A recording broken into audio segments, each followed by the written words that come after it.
now in HD.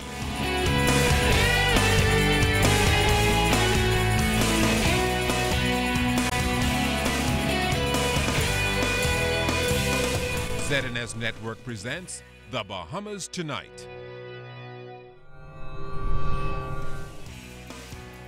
This segment of the news is brought to you by BTC, powered by Lime.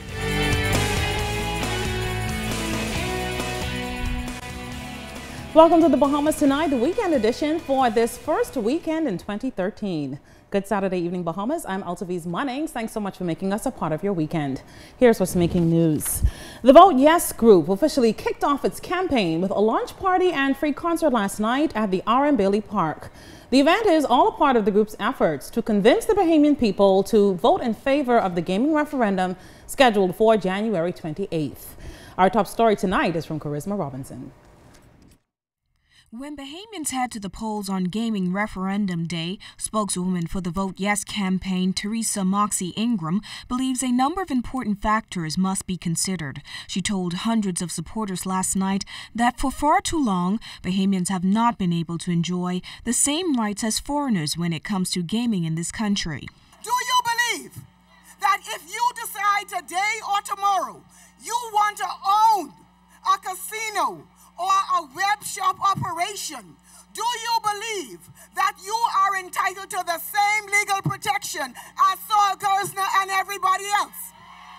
Ms. Moxie Ingram and officials of the Vote Yes group are calling on Bahamians to vote in favor of the referendum for the sake of their children and future generations, as the regularization of the number business will reap many benefits for the country.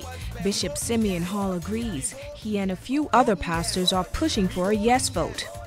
I take strong exception to anyone telling me how I am to vote.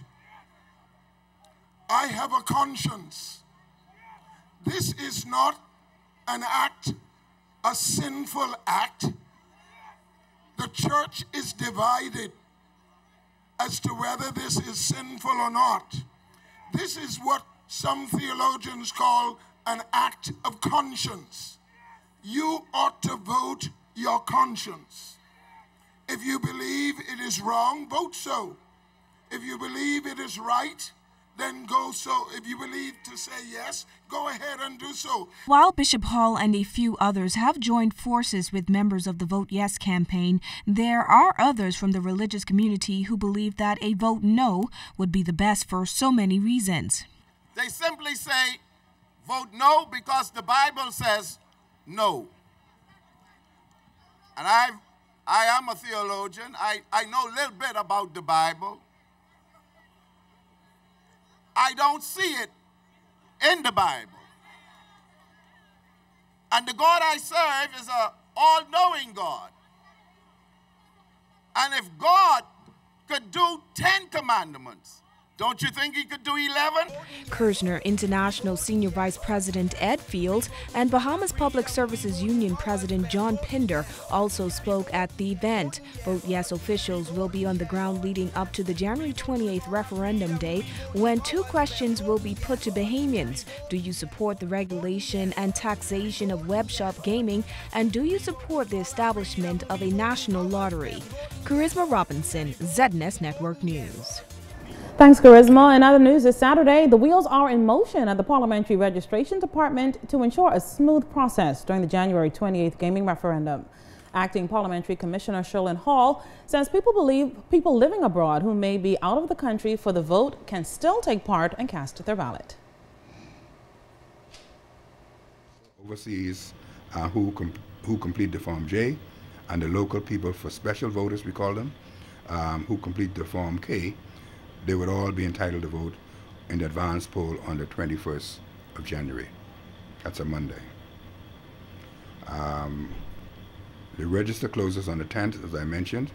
The advance poll on the 21st, and the certification of the register will be on the 19th of January. Parliamentary registration officials advise disabled persons to select a competent person to assist them in marking their X in the upcoming referendum. Persons who are blind, the Parliamentary Elections Act provide that for a friend of what we call an incapacitated voter to accompany that person into the booth. And then it must be someone who you can trust, who would carry out your instructions. I want you to mark a yes for question number 1 or 2, or a no for question number 1 or 2. So whoever that friend is, because the voter cannot see, it's a matter of trust. Crossing over now to crime news, where police here in the capital recorded a number of firsts for the year this weekend. Detectives were up early this morning probing the country's first double murder for 2013. Here's what we know. It was shortly after midnight when authorities learned about gunshots reportedly being fired in the Union Village Road area. Police responded and, on arrival at the scene, met 2 men who sustained multiple gunshot wounds.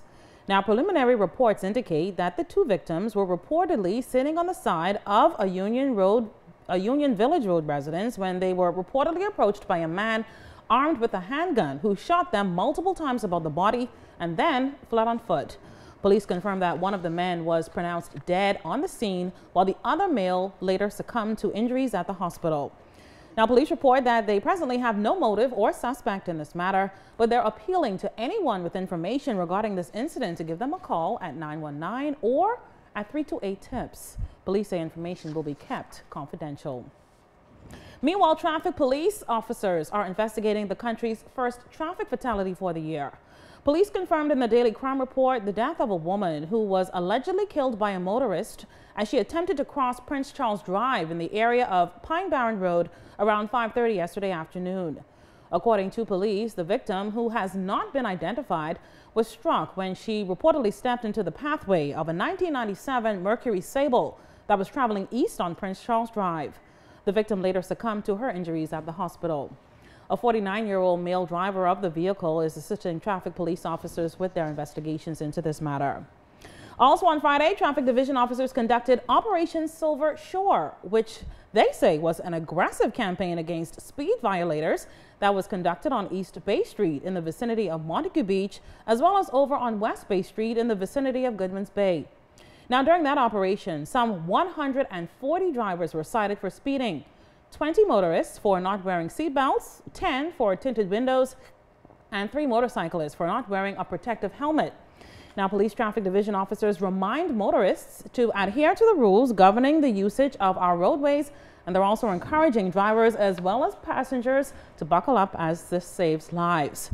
Further, pedestrians are being urged to look carefully before trying to cross the street. Now to Family Island crime news. A joint law operation yesterday netted some $1.3 million worth of illegal drugs. It's the first major drug bust for the year, and it's a story that you will only see right here on the ZNS Network.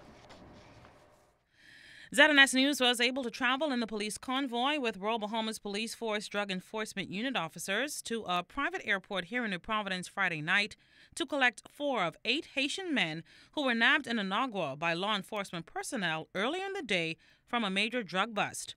Police confirmed that 8 Haitian men were arrested by Operation Bahamas and Turks and Caicos, also known as OPBAD officers, around 9 o'clock Friday morning on a 70-foot steel vessel named the La Assistance Express that had reportedly arrived in Greater Inagua from Haiti on Friday. Police confirmed they found some 89 kilos of suspected cocaine on board that vessel. Officer in charge of the Drug Enforcement Unit, Superintendent Samuel Butler, explains. A diligent search of that vessel revealed in hidden compartments some 89 packages of cocaine, suspected cocaine. The Drug Enforcement Unit was able to arrest 8 males, and we are continuing investigation into the matter. We are pleased with the cooperation we've been getting from the public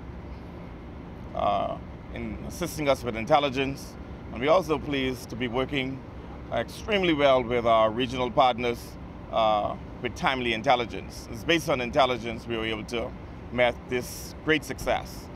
After the processing period, Drug Enforcement Unit officers transferred the suspected cocaine from an aircraft to their vehicle. And a short time later, the authorities then removed the handcuffs from the suspects in order to transport the group to the Drug Enforcement Unit's Thompson Boulevard headquarters. Both vehicles arrived at the DEU's office in a matter of minutes. The suspected drugs were taken in first, then the suspects, who are being questioned by police in this matter. It only speaks to our continuation and our diligence, and you'll know that we'll have much more of this success during the course of 2013. And thanks to our Timothy Wilson for getting that footage for us. Well, at least 13 people were arrested in Harbor Island, Eleuthera on New Year's morning and charged before a magistrate court just a few days ago. The 4 women and 7 men were charged with offenses including disorderly conduct, throwing missiles, and resisting arrest. Police telling ZNS News that the group was at a popular nightclub on the island when police ordered the club to be shut down. That's when the incident happened. Our cameras were on the scene when the group was transported to the capital last night, and that's where we spoke with the officer in charge of the Harbor Island Eleuthera District, Assistant Superintendent Christopher Wright. There were some disruptive persons who thought it fitting that the club should not be shut down, and the officers were attacked. Rocks and missiles were thrown, and as a result of that, things got sort of under control.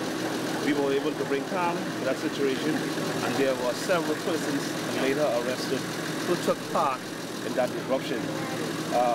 We went to a local home there where 5 persons who were all a part of it were arrested. We have in our custody 7 males thus far and 4 females. There are some other persons that we are still looking for, and we know who they are because we have their photographs, so we are urging them to turn themselves in. This is the result of what happened when people be rough towards the police. And as you know, one of the commissioner's mandate is that we reduce the level of fear and crime in this Bahamas, and this is what's going on today. On the next side of the break, Bahamians reacting to ZNS HD. You're watching the Weekend Edition right here on the ZNS Network.